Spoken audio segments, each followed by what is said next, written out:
Les réseaux à la demande, c'est quoi? Pour vous expliquer, nous vous proposons une analogie avec le corps humain. Les réseaux évoluent en permanence sous l'influence des changements technologiques comme l'Internet, le mobile, le très haut débit. La virtualisation permet d'offrir au client la possibilité de gérer ses services et son réseau à la demande. La virtualisation des fonctions du réseau est basée sur la séparation du hardware et du software. Le hardware, avec ses fonctions de calcul et de stockage regroupées dans un data center, est indispensable à l'architecture du réseau. C'est son ossature, mais il est sans intelligence. C'est le software qui apporte l'intelligence par des fonctions logicielles évoluées. Elles sont dédiées aux différents services et sont aussi appelées fonctions réseau virtualisées. Dans ces fonctions virtualisées, on trouvera par exemple la VEPC, gestion virtualisée du trafic data mobile. Et ces VNF peuvent être regroupés pour des services plus évolués. Pour construire et offrir le service de bout en bout pour le client, il est d'abord nécessaire de faire fonctionner de façon harmonisée et cohérente les fonctions virtualisées, en particulier leur position dans les différents data centers.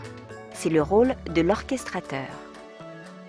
Il est aussi indispensable de contrôler l'agilité et la réactivité du réseau pour garantir sa capacité à se réorganiser instantanément en cas d'aléa.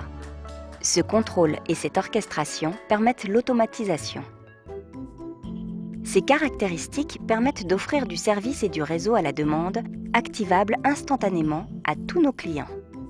Pour que les fonctions virtualisées pouvant être issues de différents fournisseurs communiquent et partagent entre elles, on fait appel aux API. Ces interfaces communes sont déterminantes et permettent de garantir la compatibilité des fonctions virtualisées, quel que soit leur fournisseur.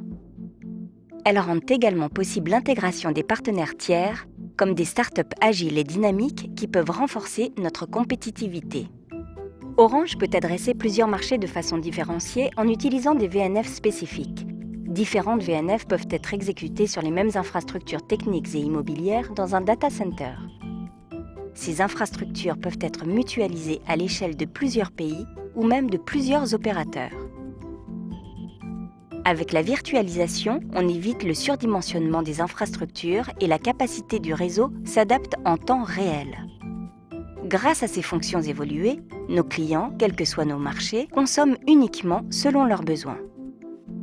Et pour Orange, cette virtualisation est synonyme à la fois de performance environnementale, mais aussi de performance économique qui répondent aux attentes de nos clients de façon compétitive dans un nouvel écosystème.